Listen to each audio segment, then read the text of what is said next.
The University of Texas is well known for its athletic program, but women's water polo is not often the first sport that comes to mind. So water polo is kind of complicated. It's kind of like soccer and rugby in the water. You have 6 field players at all times and then a goalie, so 7 people in the water on each team. You can't touch the bottom, you can't touch the side. The field players can only touch the ball with one hand. Only the goalie is allowed to touch the ball with 2 hands. There's 7-minute quarters and there's a 2-minute half, and you switch sides at the half. The goal is to just swim to the other side and score a goal. You're not allowed to sink people.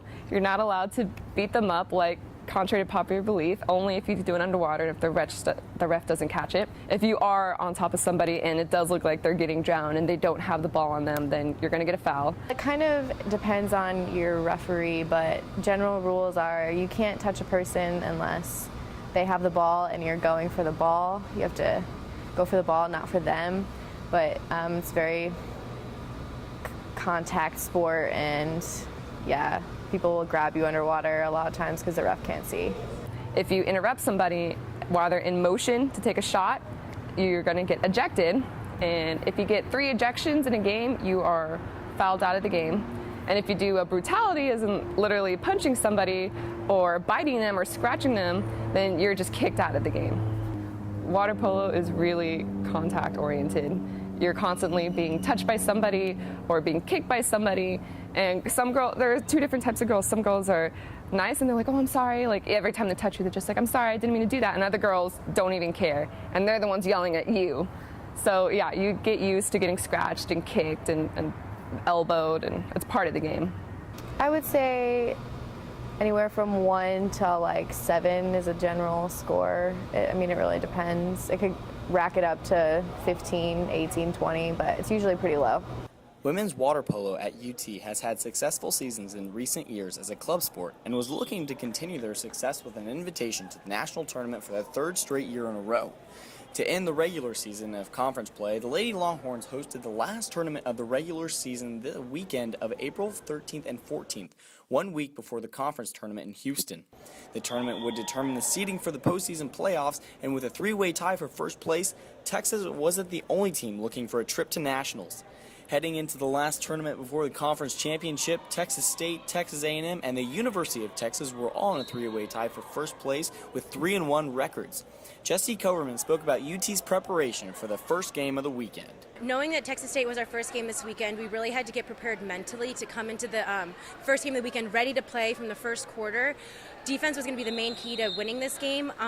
So this week at practice, we've practiced a lot. We spent a lot of time focusing on our defensive strategies, really getting every bit of our defense perfected so that that could prevent them from scoring any goals. Texas only had 1 loss on their record for the season, which came earlier in February in College Station as Texas State shut them down 13-8. Ready to redeem themselves and earn the #1 seed, Texas was eager to play their first game of the weekend. After a slow first half start by Texas, the game was tied 3-3 at halftime. But head coach Tom Walters at halftime told his team that they needed to stay calm and play the game that they needed to play. It ended up working out for them. By the midway through the 4th quarter, they were leading by as much as 5. Texas ultimately ended up winning the game 9-7, and at the end of the game, they learned the lesson that they need to play the game that they know how to play. He really just told us to play our game like we know how to play. If you can tell, he's really calm, cool, collected kind of guy. So he just told us to keep our calm. He has the utmost confidence in us, so he just really gave it to us and said, do your thing, you guys know what to do. And at the end of the day, we did. Although they were tied at halftime, Texas took the advice of their head coach and remained calm. The Lady Longhorns came out strong in the second half, scoring 4 unanswered goals. Texas find themselves a lob on the inside, open man. And that was a quick goal here again by Texas, and they are up. And there it is, Texas with a bounce off the water into the goal. Even though the team had a convincing lead, the last play of the game was a nail-biter as Texas gained possession of the ball with 45 seconds left and an 8-7 lead. Personally, I was panicking a little bit, but I was doing my best to remain calm for the rest of my teammates, keep a straight face, level-headed, like I said, defense is the most important part of the game, so we were just really trying to make sure our defense was in check. The defense did remain in check, and Texas scored one last goal to increase their lead to 2 as the game clock showed 15 seconds left. As the final buzzer sounded, Texas learned more than simply how to keep their defense in check.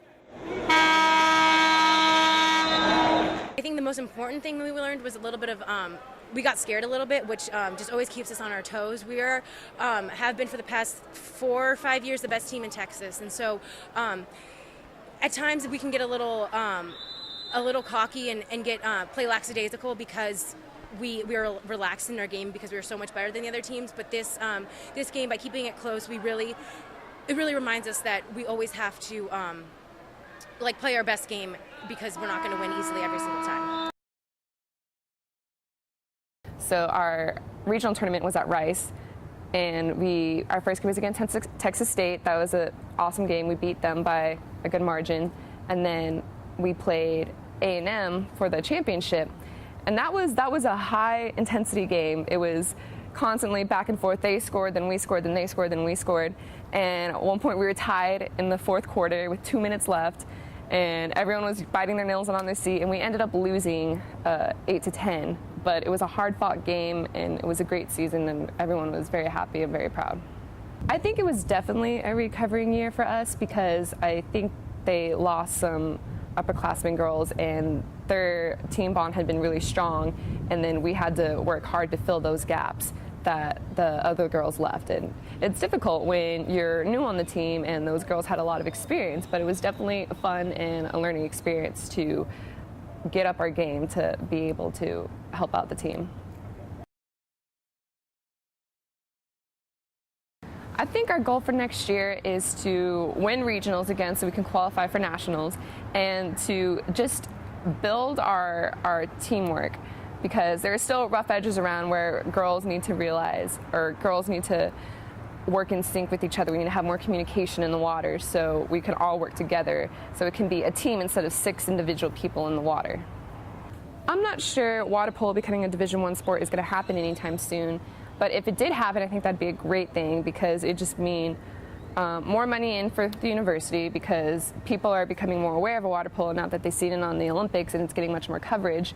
And it would be a great opportunity for Texas to dominate in sports, because Texas has a reputation for being good at any sport. So if we can be good at more water sports, it would just be better for the university. I think we like it as a club sport, and that the pressure isn't as high, and it's a lot more fun. My favorite part about playing water polo has been forming the friendships on the team. All the girls, we're at practice late together, and we work hard together. You know, we're there through the triumphs and the falls, and so you form great friendships, and I know these girls are going to be my friends after college and well into life. Reporting from the University of Texas at Austin, this is Eureka Dylan Kitchen Nicolatopoulos.